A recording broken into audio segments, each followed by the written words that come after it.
जय श्री कृष्णा। स्वागत है आपका सारथी त्रिशला के साथ। कैसे हैं आप लोग, कैसे हैं घर में सब, ज़रूर बताइएगा। चलिए जी, आज मैं आपको एक ऐसा तरीका बताती हूँ जिसे आप रात को करेंगे और सुबह तक आपको उसका रिजल्ट ज़रूर मिलेगा। क्या है, कैसे करना है, सब कुछ बताऊंगी, लेकिन इससे पहले ये बताऊंगी कि मैं कौन हूँ। मैं आपके एस्ट्रोलॉजर हूँ, वास्तु शास्त्री हूँ, चेहरा भी पढ़ती हूँ, आवाज़ भी पढ़ती हूँ और हाथों की लकीरें भी पढ़ लेती हूँ। चूँकि आपकी सारथी हूँ इसलिए आपको जीवन का सार समझाने चली आती हूँ। आपने क्या कभी गाय के मस्तिष्क पे इस तरीके से हाथ फेरा है और उसके बाद उस स्पर्श को आपने अपनी दोनों आँखों पर करा है? नहीं करिएगा। जब भी आप गाय को रोटी खिलाने जाएं तो उनके मस्तिष्क पर इस तरीके से हाथ ज़रूर फेरिए और उसके बाद अपनी इन उंगलियों को अपनी दोनों आँखों पर लगा लीजिए। ऐसा करने से मन की शांति प्राप्त होती है। मन में बहुत सारी उथल पुथल होती है, खास करके मेरी प्यारी बच्चियों को अथाह के सवाल चलते हैं, अथाह की उनके अंदर जिम्मेदारियां होती हैं, सबकी टेंशन्स लेके चलती हैं, बच्चों की, पति की, सास की, ननद की, भाई की, पिता की, इतनी सारी जिम्मेदारियों से घिरी होती हैं। तो इन्हें ये काम करने की बहुत ज़्यादा ज़रूरत होती है। जब कभी भी हमें जीवन के अंदर भाग्य का सपोर्ट ना मिल रहा हो तो आप गाय को गुरुवार के दिन रोटी खिलाना चालू कर दीजिए। और रोटी कैसे खिलाएंगी? आटे के अंदर थोड़ा सा बेसन मिलाकर, और अगर आप चुटकी भर हल्दी भी डाल देना तो और मज़ा आ जाएगा। अब जब आपने रोटी खिला दी तो उसके बाद आप उनकी पीठ पर स्पर्श ज़रूर करिए और इस स्पर्श को आप अपने कंठ पर लगाइए।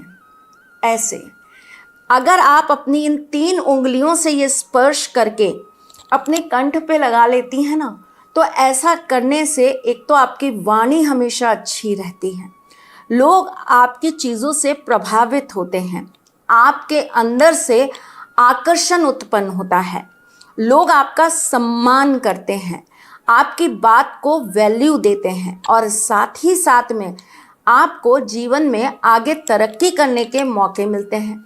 ये कार्य पुरुष भी कर सकते हैं, ये केवल स्त्रियों के लिए नहीं है। चलिए जी, क्या आपने कभी गौ माता को चारा या रोटी खिलाने के बाद उनकी पूंछ को स्पर्श किया है? नहीं? अब ज़रूर करिएगा।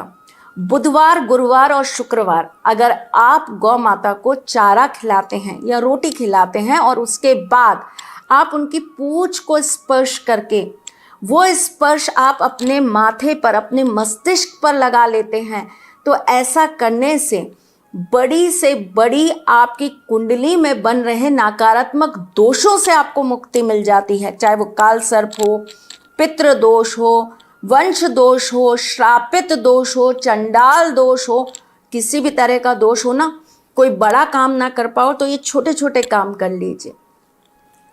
जिन बच्चों को कंपटीशन एग्जाम्स में जाना है और उन्हें बार बार दिक्कतों का सामना करना पड़ रहा है, सरकारी नौकरी नहीं मिल पा रही है, तो आपको क्या करना चाहिए?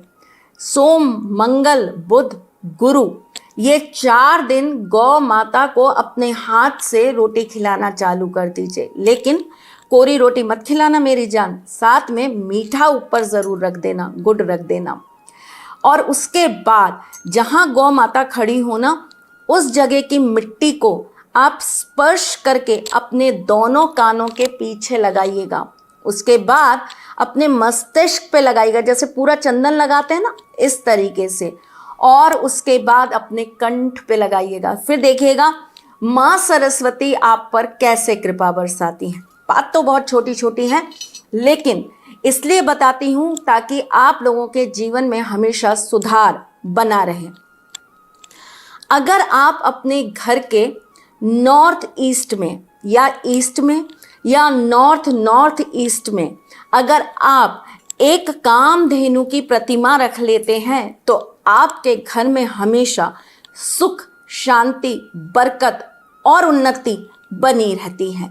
इस तरह के आप अगर नंदी अपने कार्य क्षेत्र की टेबल पर रखते हैं तो ये आपको स्थिरता देते हैं, ये आपके काम में बरकत देते हैं और इनके आशीर्वाद से आपका स्टाफ, आपके इर्द गिर्द के लोग आपके लिए सपोर्टिंग रहते हैं।